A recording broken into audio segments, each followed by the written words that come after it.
Dnes pamätáva z rušného otváracieho dňa letnej olympiády. Prevádzku vysokorýchlostných vlakov, ktoré sa stali terčom sabotáže, ale naplno obnovia až v pondelok.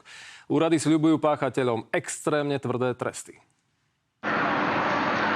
Takúto prvú olympijskú noc a ráno si technici francúzskych železníc celkom určite nepredstavovali. V zlom počasí dávali dohromady kapeláž, ktorú podpálili neznámi útočníci.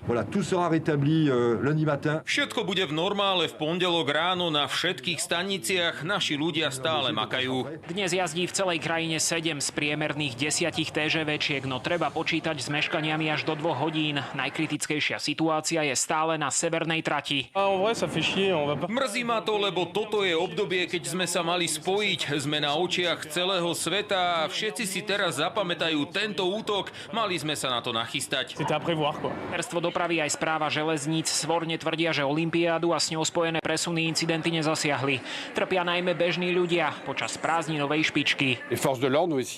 Posilnili sme dohľad nad železničnou sieťou dronmi. Čo sa týka vyšetrovania, to stále trvá a má ho v rukách parížska prokuratúra. Pracuje na tom asi 50 ľudí. Ku koordinovanej sabotáži sa dosiaľ nikto neprihlásil. Celá operácia bola podľa vyšetrovateľov veľmi starostlivo pripravená. Prokuratúra varuje, že páchateľom hrozí za poškodenie majetku významného pre chod štátu či sprisahanie 20 rokov natvrdo a pokuta 150 000 eur. Maroš Kušnier, televízia Markíza.